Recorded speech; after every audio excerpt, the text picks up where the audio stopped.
Só um minutinho.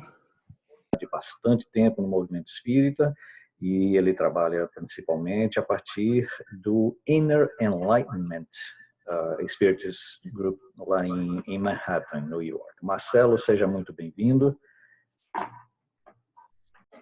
Oi, bom dia a todos, bom dia, André. Primeiro queria agradecer mais uma vez o convite de vocês, sempre um prazer, uma alegria muito grande estar junto com vocês aqui no Caminho da Luz, mesmo que dessa vez a gente esteja fazendo um encontro aqui virtualmente. Infelizmente não pude participar, como sempre, do café da manhã de vocês, ter aquela conversa antes pessoalmente, mas a gente consegue manter o mesmo clima e a mesma vibração online. A gente pode ter certeza disso. Agradecer também a Deus, nosso Mestre Jesus e todos os bons espíritos que estão aqui com a gente, nos ajudando nessa Páscoa. E feliz Páscoa a todos também.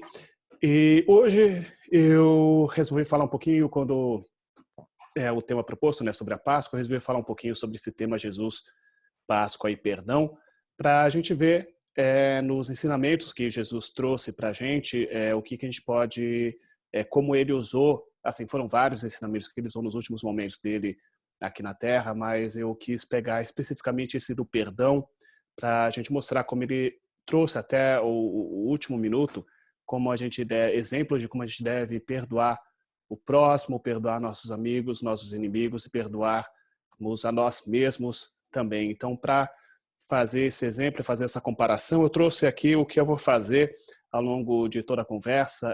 Eu vou usar como base da conversa um texto do Humberto de Campos, que é o texto Aprendizes e Adversários, que está no livro Contos desta e de Outra Vida, do Irmão X, que é Humberto de Campos, psicografado pelo Chico Xavier, e vou, através de trechos desse conto, pegar trechos dos últimos dias de Jesus aqui na Terra, para a gente ver como que tudo que ele falou nesse conto, na teoria, ele colocou em prática depois na sua própria vida, para mostrar para a gente como ter esse perdão em nossas vidas.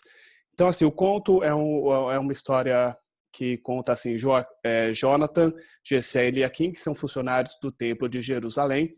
Eles já tinham ouvido falar de Jesus, já sabiam do que Jesus estava pregando, dos ensinamentos dele, dos milagres também na época que Jesus estava fazendo. Então, um dia eles estavam passando por Cafarnaum e resolveram passar na casa de Simão Pedro para conversar com Jesus. O objetivo dos três era virar discípulos de Jesus. Eles foram lá com esse objetivo. Eles falaram que eles queriam virar discípulos dele, só que antes de tomar essa decisão final de virarem discípulos de Jesus, eles queriam fazer algumas perguntas e tirar algumas dúvidas com Jesus sobre o que fazer no caso de quando eles estiverem à frente com inimigos. Então, deixa eu só dar um share aqui na apresentação, que a gente vai ver mais ou menos como que foi isso. Então, a gente tem aqui esse conto. Então, os três chegam lá na casa de Simão Pedro, em Cafarnaum, e...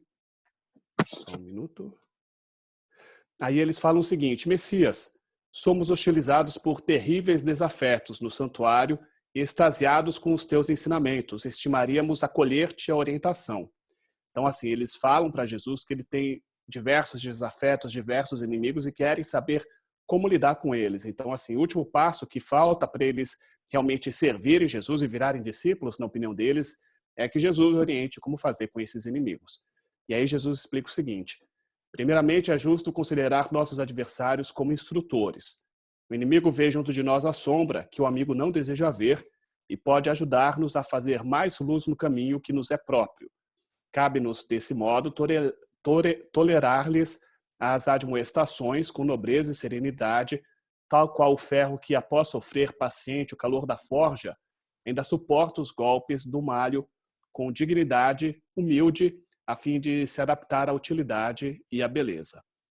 Então, o que a gente vê aí? A gente vê que Jesus, primeiro, eles chegam com aquele objetivo de mostrar realmente para Jesus, falar que tem os inimigos, que eles estão sendo vítimas, algo assim, e Jesus vai lá e fala que não, que primeiro a gente tem que ver que, na verdade, quem a gente considera inimigo, na verdade, são instrutores, ou seja, são pessoas que podem nos ensinar. Então, ele já traz uma primeira lição aí, que a gente pode ver com aquelas pessoas que nós consideramos inimigos, que na verdade são pessoas que estão nos ajudando nesse caminho em que nós estamos. Então, ele fala para esses 3 pessoas que eles devem primeiro prestar atenção do que nessas pessoas, em quem estão à sua volta, que eles estão considerando como adversários, e vê-los, na verdade, como pessoas que estão ajudando nessa caminhada deles. E aí, então, o que a gente pode ver aqui que eu trouxe como um exemplo disso? Só voltar a dar o share aqui só um minutinho. Então, a gente pode ver aqui, por exemplo, o que Jesus trouxe na última ceia. Na última ceia, a gente vê que Jesus estava aí com os seus discípulos e ele fala justamente o seguinte, né? Aqui eu trouxe, segundo o Mateus, ele fala aqui para a gente: chegado o fim da tarde, reclinou-se à mesa com os 12. Enquanto ele comia, disse: amém, vos digo que um de vós me entregará. A gente vê nesse ponto que Jesus já sabia que um deles iria entregá-lo, iria traí-lo, na visão nossa aqui da terra. Enquanto eles comiam, depois de tomar o pão e abençoar, Jesus o partiu, deu aos seus discípulos e disse: tomai, comei, isto é o meu corpo. Depois de tomar um cálice e dar graças, deu a eles, dizendo: bebei todos vós, pois este é o meu sangue, o sangue da aliança, que é derramado por causa de muitos, para perdão dos pecados. Então a gente vê nesse momento, é bem interessante ver que Jesus tinha acabado de falar para eles que sabia que um deles iria traí-lo, iria entregá-lo, ou seja, na opinião nossa, a gente poderia ver essa pessoa como um adversário, que é mais ou menos essa visão que essas 3 pessoas chegaram, o Jonathan, o Gessé e Eliakim, chegam para Jesus e falam isso, que seriam adversários, mas o que Jesus faz? Jesus, logo na sequência, reparte o vinho, reparte o pão, e mesmo sabendo que um ali à mesa iria traí-lo, Jesus automaticamente já perdoa essa pessoa antes mesmo dessa ofensa ter sido consumada. Então a gente sabe que seria o Judas Iscariote que iria entregar Jesus na mão dos policiais. Então a gente vê essa questão que Jesus já sabia o que iria ocorrer, fala para os seus discípulos, para os seus amigos o que iria ocorrer, mas ao mesmo tempo ele reparte o vinho, reparte o pão e fala que é justamente para o perdão dos pecados, ou seja, Jesus está perdoando já aquela ofensa que nem ainda tinha ocorrido, mas ele já dá esse exemplo de perdão. Então a gente pode ver como Jesus falou ali da questão dos adversários, que ele não deveria ver os inimigos, os adversários como adversários ou como inimigos, mas como pessoas que estão ajudando ele no seu caminho. Do mesmo jeito, Jesus dá esse exemplo aqui na última ceia, em que ele chega e realmente ele não vê Judas ou nenhum deles ali como adversários, mas ele continua tratando-os como um amigo, inclusive já perdoando qualquer ofensa que viria ali mais para frente.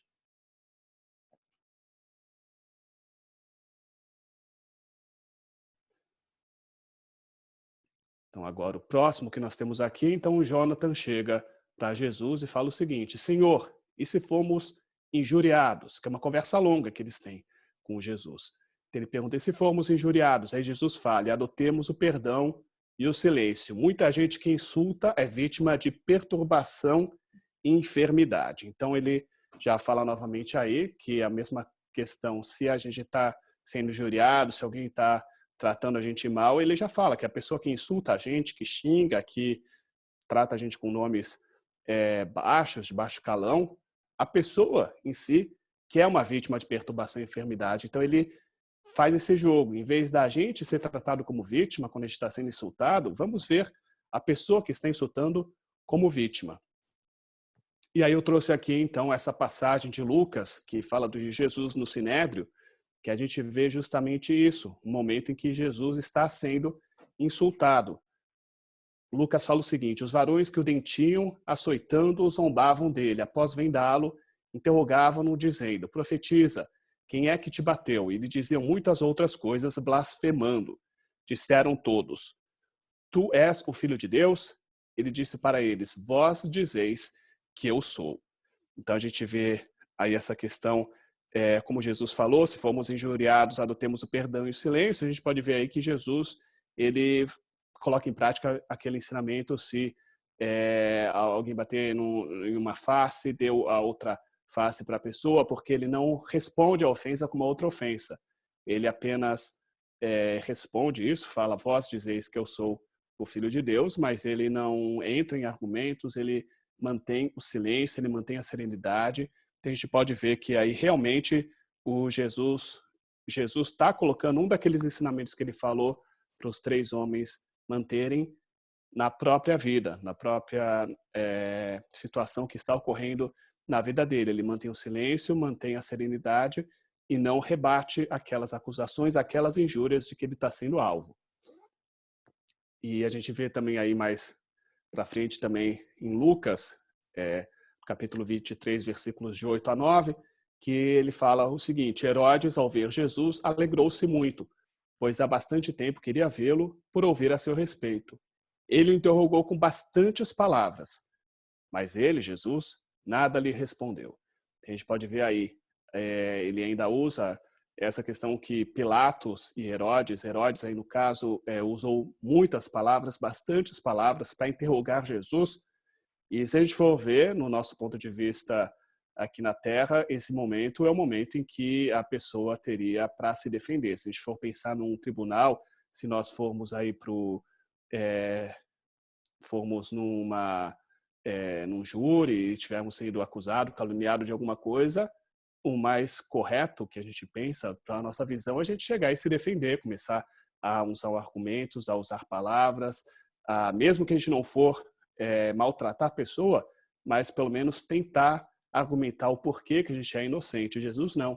Jesus nada respondeu a Herodes. Então, naquele momento, realmente ele colocou em prática aquela questão que ele tinha colocado, que é melhor o silêncio. Quando a gente não consegue vencer pelo nosso exemplo, o que dirão palavras para defender a gente? Eles tiveram toda a vida de Jesus, todo aquele período de pregação de Jesus, para ver o exemplo de Jesus no dia a dia. Se aquilo não foi suficiente para Herodes se convencer de que Jesus era realmente filho de Deus, que Jesus estava realmente fazendo um trabalho honesto aqui na Terra, então o que Jesus conseguiria em alguns minutos convencê-lo por palavras? Então, mais uma vez, a gente vê que Jesus adota o silêncio perante Herodes, realmente, para não entrar em nenhuma argumentação e não entrar em nenhuma briga, nem aumentar esses insultos que estavam sendo dados aí contra ele.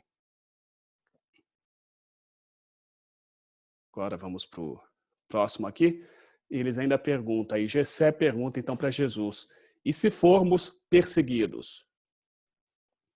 E aí Jesus fala: utilizemos a oração em favor daqueles que nos afligem, para que não venhamos a cair no escuro nível da ignorância a que se acolhem. Então, mais uma vez, ele está justamente dando aquela lição de que mostremos a outra face. Se as pessoas perseguirem a gente, em vez de a gente perseguir as pessoas de volta, que geralmente é o primeiro impulso que a gente tem de fazer uma situação como essa, vamos usar a oração para eles, porque, mais uma vez, ele fala, se Jesus falou anteriormente que a gente deveria ver esses inimigos, esses adversários como pessoas doentes, pessoas enfermas, agora ele fala que aquelas pessoas estão acolhidas num nível de ignorância, ou seja, eles mostram que as pessoas, na verdade, são ignorantes. É o que a gente aprende no Espiritismo, nós, como espíritos, somos criados simples e ignorantes, e vamos aprendendo ao longo da nossa evolução. Então, na verdade, se uma pessoa persegue por algum outro motivo, na verdade, aquela pessoa ainda está numa ignorância, ela não sabe melhor, ela não sabe como agir de uma maneira melhor. Então, a gente tem aí essa lição de que a pessoa, na verdade, ela não está sendo, que a gente muitas vezes tem essa tendência de usar como maldade, mas, na verdade, a pessoa não sabe como agir, a pessoa ainda não aprendeu, ainda não tem aquela bondade dentro dela, ela irá aprender um dia, ela irá desenvolver um dia. Então, vamos olhar esses irmãos e essas irmãs como pessoas que realmente são ignorantes, estão ainda nesse processo de crescimento aqui na Terra. E se a gente for ver aí no exemplo do martírio e crucificação, que também está em Lucas, capítulo 23, versículos de 33 a 34, Lucas fala o seguinte, que quando chegaram ao lugar chamado Crânio, ali crucificaram a ele, Jesus, e também aos malfeitores, um à direita e outro à esquerda. Então, E quais são as palavras de Jesus, segundo Lucas? Jesus diz, Pai, perdoa-lhes, porque não sabem o que fazem. Então, se a gente viu lá atrás, alguns meses antes, Jesus dando aquela lição realmente para usar a oração, no caso em que nós fomos perseguidos, Jesus, em seus momentos finais, ele coloca em prática aquele ensinamento, ele realmente coloca a oração, ele vai orar a Deus, mas não para ele, não falar, Deus, por favor, me tire daqui, ou por favor, meu Deus, me ajude, não. Ajude esses irmãos porque eles não sabem o que fazem, ou seja, perdoa-lhes, Deus, porque eles são ignorantes. Então, justamente aquela lição que Jesus deu para aqueles 3 homens, ele teve o momento de colocar a lição em prática. Então, é importante a gente ver isso. Eu trouxe esse texto para a gente entender como tudo aquilo que Jesus mostrava para a gente, todos os ensinamentos de Jesus, não só ele trouxe com palavras, mas ele também trouxe em forma de ação. E justamente ele pedindo para a gente isso. Não basta a gente ter esse nosso ensinamento na cabeça, não basta a gente ler o Evangelho de Jesus todos os dias, de trás para frente, de frente para trás, saber de cor as palavras, a gente não consegue entender e colocar em prática aqueles ensinamentos. Então, Jesus trouxe justamente nos seus exemplos essa questão, como ele conseguia ao mesmo tempo ensinar por palavras, como ele estava ensinando esses 3 homens que já eram doutores da lei, eles já faziam parte do templo de Jerusalém, então, se a gente for ver, eles já deveriam ter um conhecimento um pouco maior do que a média das pessoas da época, mas mais para frente ele vai colocar em prática para que todos aqueles que não tiveram acesso àquelas palavras pudessem realmente ver, através do exemplo dele, como que a gente deve agir no nosso dia a dia aqui na Terra. E mais uma pergunta que eles colocam. Eles perguntam, mestre, e se nos baterem, se nos esmurrarem? Interrogou Eliaquim. Que fazer se a violência nos avilta e confunde? Ainda assim, esclareceu o Brano interpelado, a paz íntima deve ser o nosso asilo e o amor fraterno a nossa atitude. Porquanto quem procura se viciar o próximo, dilacerá-lo, está louco e merece compaixão.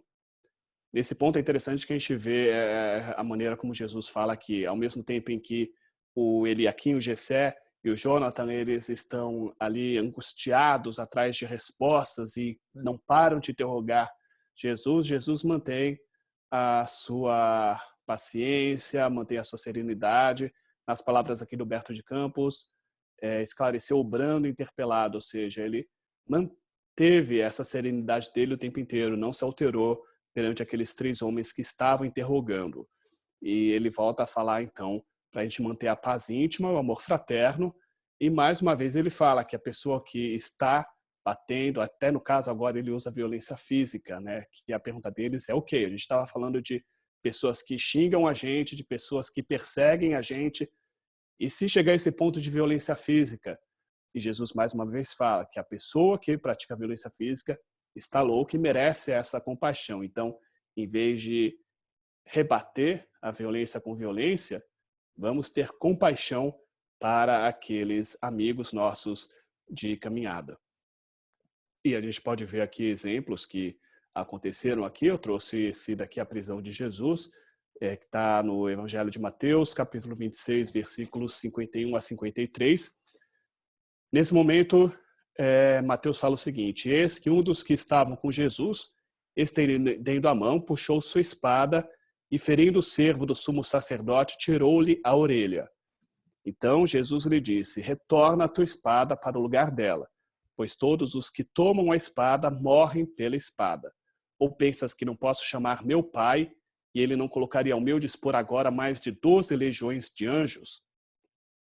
Então, o que a gente vai encontrar aqui? A gente vai encontrar, primeiro, essa questão de realmente como Jesus falou antes da violência, ele é totalmente contra a violência, que a pessoa atinge o companheiro com uma espada, automaticamente ele fala para guardar aquela espada, mesmo que a intenção da pessoa foi defender Jesus. Jesus estava sendo alvo ali de violência, estava sendo preso, então poderia ser normal se a gente fosse ver, ok, Jesus está sendo preso injustamente, vamos defendê-lo, mas Jesus na hora fala que não. Deixa a pessoa fazer o trabalho que tem que ser feito, porque quem fere com a espada depois vai ser ferido com a espada. A lei da causa e consequência. Então, ele já barra ali naquele momento essa questão. E ele ainda fala o seguinte, achei bem interessante essa frase que ele fala depois. Ou pensas que não posso chamar meu pai e ele não colocaria ao meu dispor agora mais de 12 legiões de anjos? Ou seja, não é uma questão que Jesus não tivesse aquele poder, que muitas vezes naquele momento os discípulos podiam ter pensado que Jesus não tinha o poder que ele tanto falou, afinal ele estava sendo preso, se ele tinha esse contato direto com Deus, ele poderia muito bem ter feito e colocado um fim naquilo, mas Jesus fala que sim, se ele pudesse, ele poderia chamar essa legião de anjos, mas por que ele faria isso? Afinal, como Jesus também mesmo já ensinou, e já havia ensinado para os seus discípulos, né? Dar a César o que é de César e a Deus o que é de Deus. Então, se era César, se era a lei terrena que estava julgando Jesus, Jesus estava aceitando aquele julgamento. Então, ele aceitaria aquele julgamento sem precisar fazer nenhuma intervenção, sem precisar que os discípulos ou que ninguém fizesse nada de errado, né? Nada que fosse contrário às leis terrenas, como no caso levantar a espada para ferir o soldado, para defendê-lo.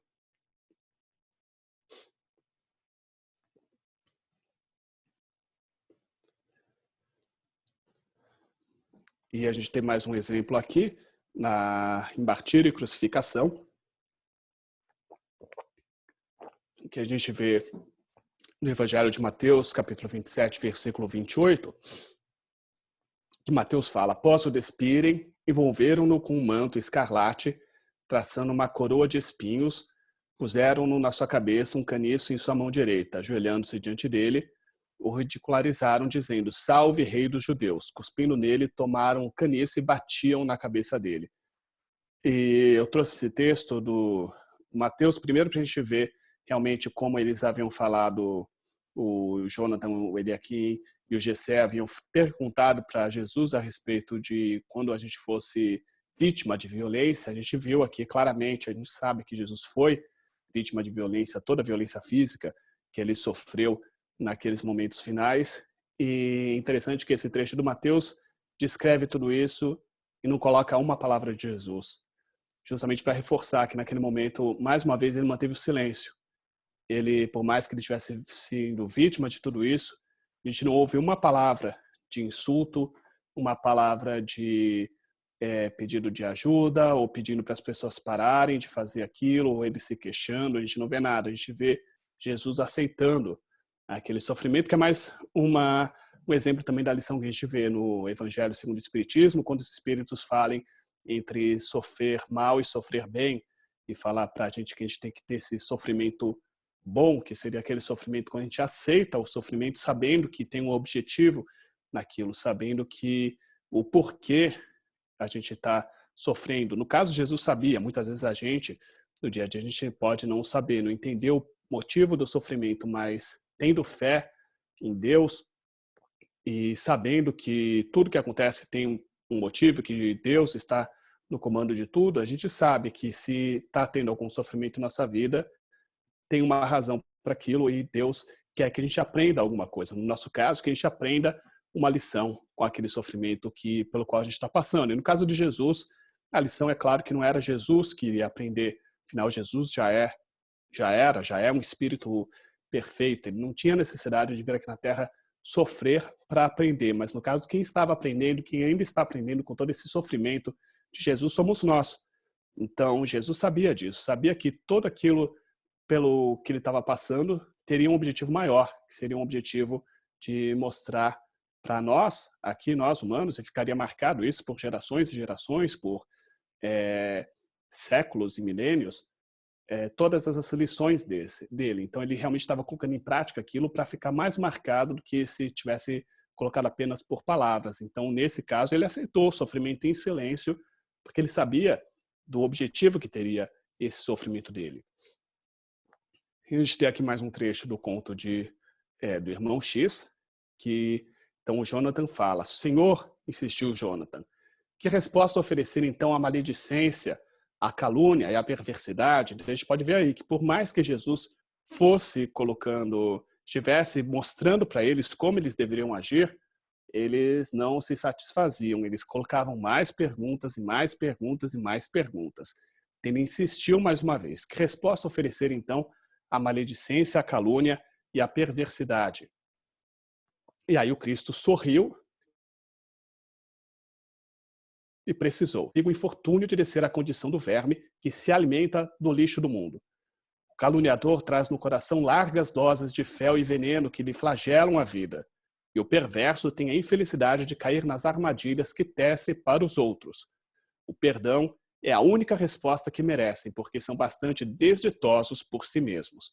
A gente vê aqui, mais uma vez, o que ele fala, que a pessoa que causa essa maledicência, ela está numa condição de verme, que o caluniador, ele tem veneno em seu coração e na sua vida, que o perverso, uma pessoa infeliz, termina tentando machucar os outros, mas no final ele termina se machucando, ou seja, ele inverte de novo essa posição, em vez de colocar a gente, ou no caso os três, no papel de vítimas desses inimigos, desses adversários, ele fala que na verdade os adversários é que terminam sendo vítimas de si mesmos, que eles que são as pessoas que estão em posição de fragilidade, eles que são as pessoas que estão em posição de precisar de ajuda mais do que nós, que somos os ofendidos. E mais uma vez, então, Jesus fala, e o perdão é a única resposta que merecem, porque são bastante desditosos por si mesmos. Então, eu trouxe aqui esse trecho de João 20, capítulo 20, versículos 21 a 23.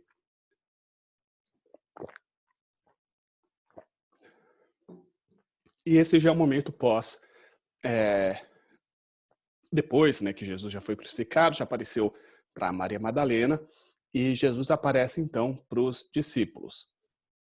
E diz João, Jesus disse-lhes novamente, paz convosco, assim como o Pai me enviou, eu também vos envio. E ao dizer isto, soprou neles e lhes diz, recebeu o Espírito Santo, se perdoardes os pecados de alguns, os pecados lhes serão perdoados. Se retiverdes de alguns, serão retidos.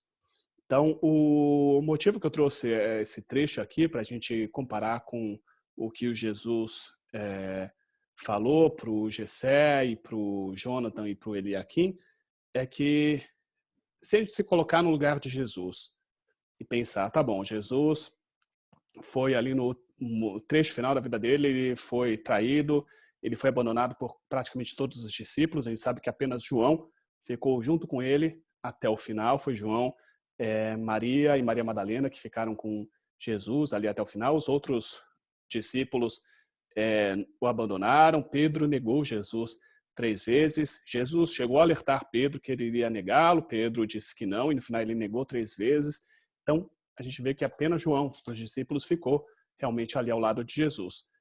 E, apesar disso, quando Jesus aparece para os discípulos, o que ele fala? Vamos imaginar se fosse a gente, se eu tivesse um grupo de 12 amigos, dos 12, 11 me traíssem, e eu encontrasse os 11 trechos depois, no mínimo eu iria chegar e tentar perguntar para eles por que vocês fizeram isso, eu estaria ainda bravo, estaria chateado, estaria infeliz, eu iria fazer 1000 perguntas, 1000 queixas, 1000 lamentações. Em vez disso, não. Jesus, a primeira coisa que ele fala é paz convosco. Então, Jesus já mostra ali que ele tem paz dentro dele, a paz no coração dele, ele quer compartilhar essa paz com os outros. Ou seja, ele não traz mágoa, ele não traz nenhum ressentimento, ele não faz nenhuma pergunta.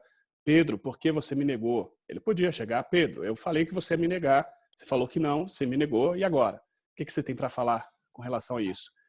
Jesus não faz uma pergunta para nenhum deles, não faz nenhum argumento, não faz nada. Jesus simplesmente chega e deseja paz para eles. E mais uma vez, ele dá esse ensinamento sobre o perdão, quando ele fala, se perdoardes os pecados de alguns, os pecados lhes serão perdoados. E se retiverdes de alguns, serão retidos. Ou seja, Jesus já havia perdoado todos eles naquele momento. Como eu falei antes, Jesus, na última ceia, ele já havia perdoado até Judas. Ele sabia que Judas iria traí-lo, e mesmo assim ele dividiu o pão com Judas. Ou seja, já mostrava ali que Jesus não tinha mágoa nenhuma no coração contra nenhum deles. E nesse momento que ele aparece, ele vem reforçar isso, ele vem reforçar essa questão que realmente ele não traz nenhuma ele não traz nenhuma mágoa, ele não traz nada contra nenhum desses discípulos que haviam abandonado alguns dias antes. Vou pegar aqui o próximo exemplo. Aí ainda no final, então, do conto, o Jesus fala: por esse motivo, o socorro espiritual é o melhor remédio para os que nos atormentam. Imperioso sabamos amar e educar os semelhantes com a força de nossas convicções e conhecimentos, a fim de que o reino de Deus se estenda no mundo. As boas novas de salvação esperam que o santo ampare o pecador, que o são ajude o enfermo, que a vítima auxilie o verdugo. Ele diz: para isso é imprescindível que o perdão incondicional, com o ouvido de todas as ofensas, assegure a paz e a renovação de tudo. Então, Jesus faz, só para mostrar como que termina o conto, Jesus traz essas palavras, então, para o Jessé, para o Jonathan e para o Ezequiel, e para Eliakim, desculpa, e depois de trazer essas palavras, o que acontece? Jesus ouve uma criança chorando na sala do lado, ele pede licença, ele vai ver o que a criança precisava, e quando ele retorna, onde estão os 3 homens? Os 3 homens fugiram. Então, para a gente ver que os 3 que chegaram lá falando que queriam ser discípulos de Jesus, queriam seguir Jesus, e só precisavam ainda tirar alguns questionamentos, quando Jesus falou tudo isso, todas essas lições, todas essas maneiras deles agirem justamente contra os adversários, no final os homens simplesmente não conseguiram. Eles viram que eles não iriam conseguir ser discípulos, eles não iriam conseguir colocar todos esses exemplos de perdão em prática na vida deles, então eles desapareceram. Em vez de se manterem ali, realmente seguirem Jesus e manterem aquela conversa com eles, eles que chegaram já querendo ser discípulos de Jesus, preferiram sair, preferiram trilhar outro caminho. E agora eu trouxe um exemplo final para a gente ver com esse último trecho, porque a gente pode ver aqui, vou só ler de novo aqui o que ele fala da questão do... para isso é imprescindível que o perdão incondicional, com o vírus de todas as ofensas, assegure a paz e a renovação de tudo. Então, quando a gente pensa em todas as ofensas, eu trouxe aqui o exemplo do Judas Iscariotes. Por que eu trouxe o exemplo do Judas?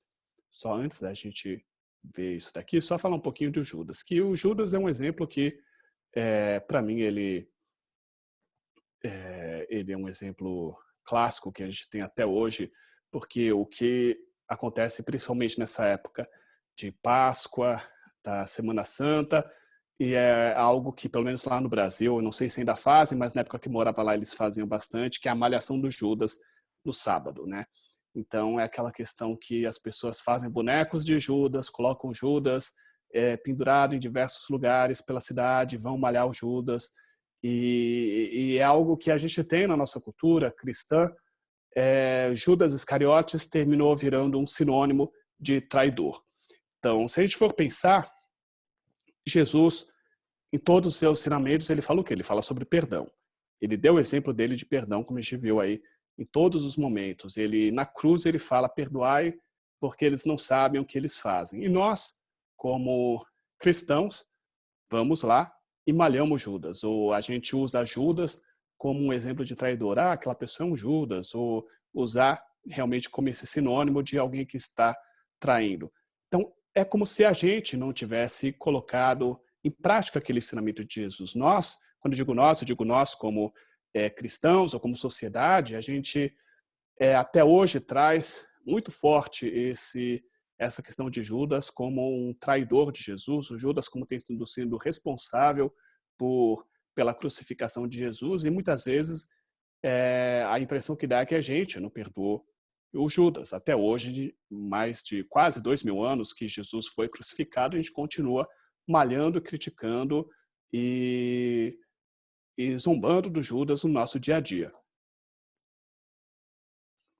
O que seria justamente algo contrário daquilo que Jesus ensinou para a gente fazer. Então, por isso que eu trouxe aqui o exemplo do Judas, e eu vou, deixa eu colocar aqui para a gente ver. Então, esse trecho que eu trouxe está também num livro de Humberto de Campos, que é o Crônicas de Além Túmulo. Humberto de Campos, Psicografia de Chico Xavier. Nesse livro, Humberto de Campos ele conta uma conversa que ele teve com Judas, justamente nessa época da Semana Santa. Ele estava lá em Jerusalém, andando por Jerusalém, quando ele vê uma pessoa sentada, observando a cidade. Quando um amigo dele que estava perto fala que ele é o Judas Iscariotes e pede, então, para Humberto de Campos. Humberto de Campos, então, como um jornalista, né, que ele foi também em vida, e ele traz essas crônicas e essas reportagens de Além Túmulo, ele vai lá e conversa, tem um bate-papo, uma entrevista rápida com Judas. E então Judas fala o seguinte, Judas fala mais ou menos da versão para ele do que aconteceu na visão dele. Que ele pergunta se realmente aquilo que está escrito nos evangelhos, aquilo que os livros sagrados trazem, é realmente o que ocorreu de verdade. E Judas fala aqui em termos, porque ele fala: eu era um dos apaixonados pelas ideias socialistas do mestre, porém o meu excessivo zelo pela doutrina me fez sacrificar o seu fundador.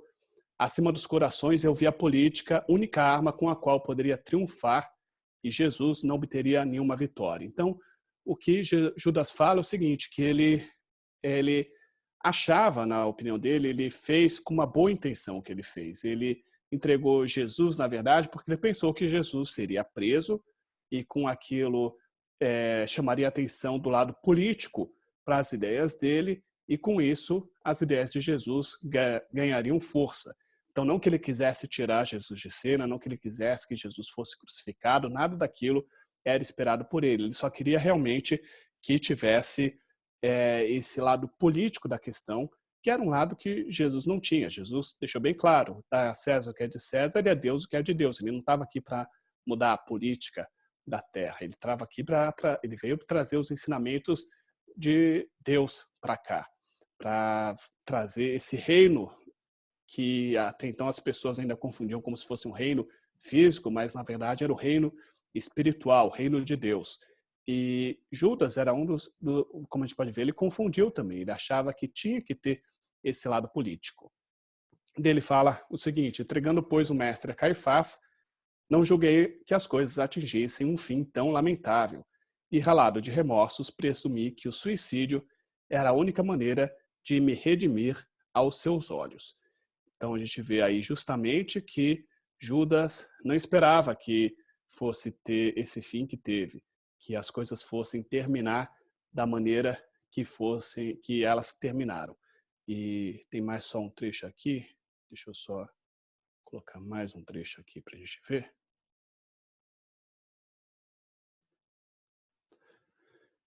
Tá, Judas ainda fala o seguinte: todas as homenagens a ele prestadas, eu sou sempre a figura repugnante do traidor. Olho complacente os que me acusam, sem refletir se podem atirar a primeira pedra. Sobre o meu nome pesa a maldição milenária, como sobre estes sítios cheios de miséria e de infortúnio. Pessoalmente, porém, estou saciado de justiça, porque já fui absolvido pela minha consciência no tribunal dos suplícios redentores. E ele fala o seguinte, ele fala que ele teve que ter várias encarnações aqui na Terra, em que ele sofreu como cristão, e até a última encarnação, que foi a encarnação que a gente sabe pelo Espiritismo que Judas reencarnou como Joana d'Arc, na França, e então até essa última reencarnação ele conseguiu realmente ficar com a consciência tranquila, ou seja, ele conseguiu se perdoar.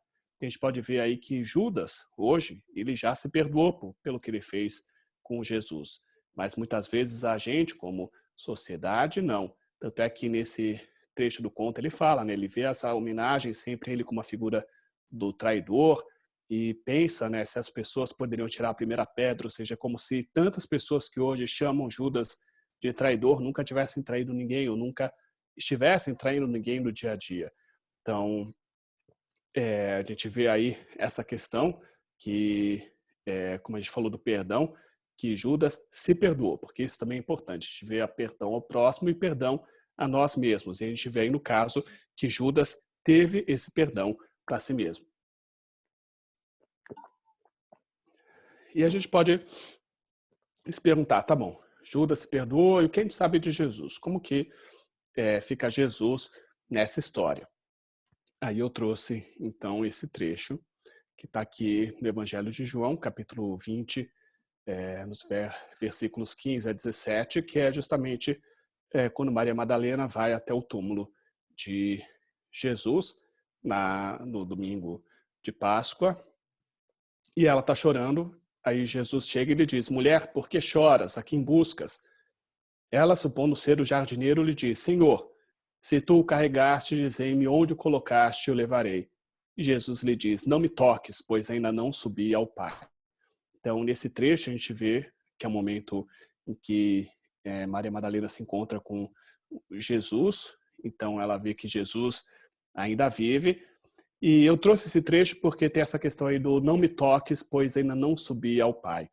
E para a gente entender o porquê Jesus falou isso e como que foi, na verdade, essa conversa, eu trouxe um trecho do livro Coração e Vida, que é uma psicografia de Chico Xavier pelo espírito de Maria Dolores, em que Maria Dolores traz, através de uma linguagem linda, aí, de uma poética, o que ocorreu nesse momento, e ela coloca como que foi essa conversa de Jesus e Maria Madalena. Então eu trouxe aqui que vocês vão ver que tem ligação com Judas, e é mais um exemplo de perdão para a gente ver e para a gente aplicar aí no nosso dia a dia. Então vou colocar aqui o trecho, tá aí do livro Amor e Perdão, melhor, Coração e Vida. O trecho, o título do conto é Amor e Perdão, de Maria Dolores, psicografia de Chico Xavier.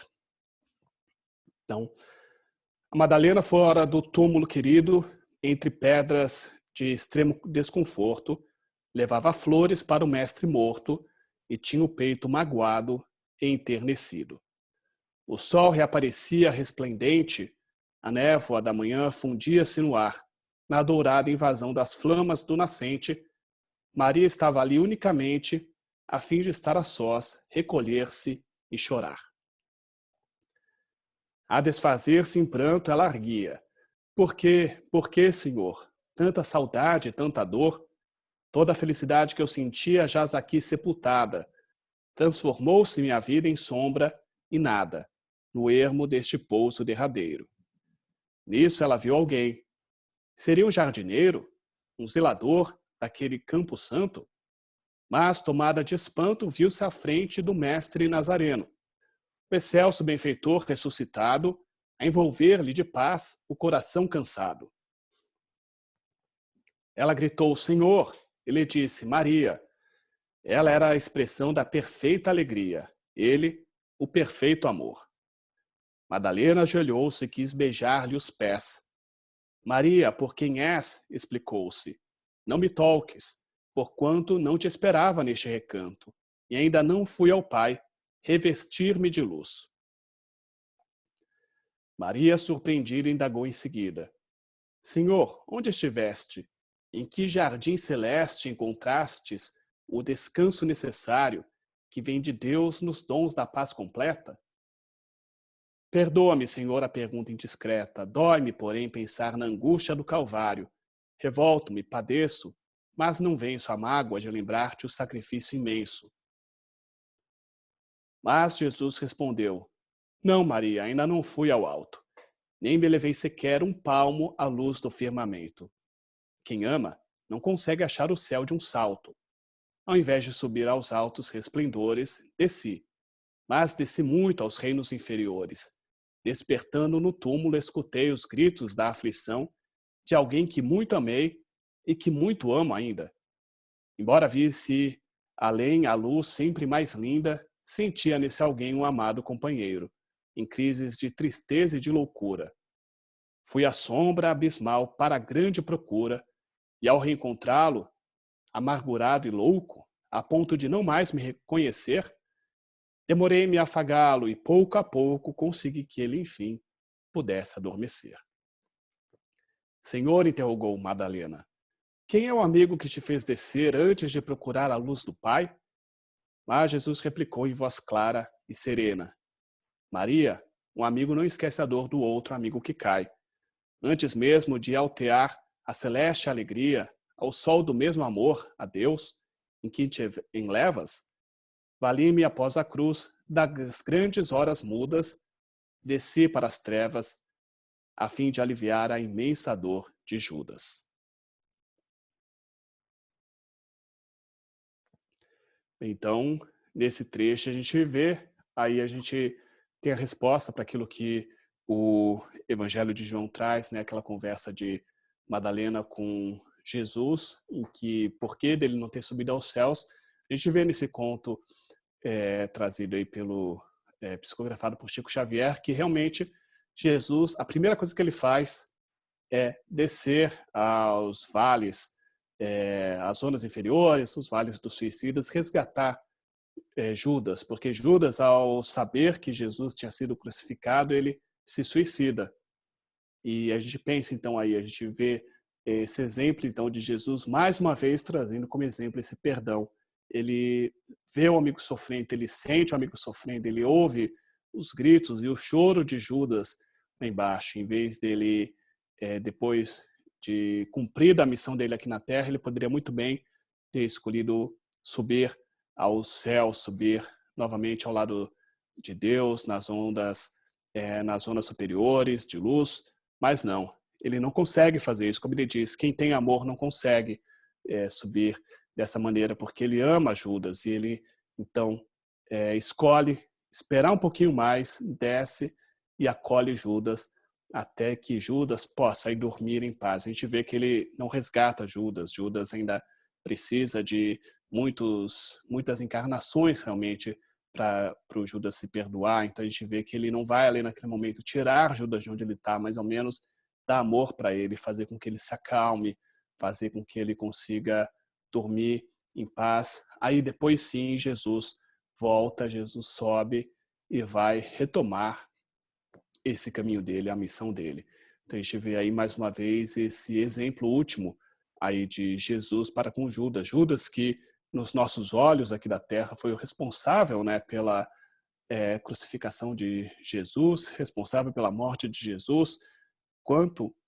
Quem de nós conseguiria, se a gente for pensar dessa maneira, de uma maneira tão fácil, perdoar no momento seguinte alguém que a gente considera que tenha feito tão mal para a gente? Mas a gente vê mais ou menos isso, como Jesus já tinha feito na última ceia, ele já havia falado que um deles iria traí-lo e mesmo assim ele dividiu o pão com ele.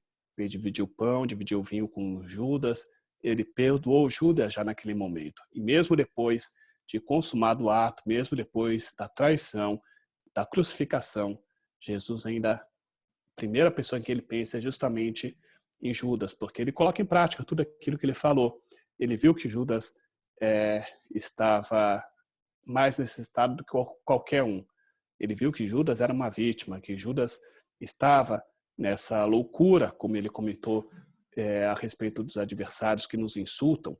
Então ele viu que Judas ali, naquele momento, era o mais necessitado, mais até do que a mãe dele, que estava lá chorando junto à cruz, mais do que João, que ficou com ele até o último momento, ou Maria Madalena, que estava lá no templo chorando junto a ele, mais do que Pedro, que negou Jesus 3 vezes, ou todos os outros discípulos que também saíram ali e não ficaram com Jesus até o final. O que estava mais necessitado foi justamente aquele que aos nossos olhos é o que a gente considera o inimigo. Então, mais uma vez, eu trouxe esse trecho para a gente terminar essa conversa aqui de Páscoa, para a gente ver realmente como Jesus é um exemplo vivo, um principal exemplo aí de perdão, e como ele mostra que essa época de Páscoa é a época para a gente perdoar o próximo, perdoar a nós mesmos também, que isso é muito importante, como a gente viu aí no exemplo de Judas, hoje já com a consciência tranquila, mas sem se esquecer do passado, do que ele fez, mas sabendo que tudo pelo que ele passou o ajudou a ser quem ele é hoje, o ajudou para restaurar e aprender todos esses ensinamentos de Jesus. Através de tudo que Judas passou, do sofrimento que ele teve também, ele aprendeu a colocar em prática os ensinamentos de Jesus. Então, para a gente ver isso também, que muitas vezes, sempre, né, com os nossos erros, a gente também tem que ver os erros e os sofrimentos como aprendizado e tem que saber também a perdoar o próximo e nos perdoarmos também. Acho que essa é uma das principais lições que a gente pode trazer para essa Páscoa, nesse exemplo que Jesus nos dá em todos os momentos de sua vida. Muito obrigado.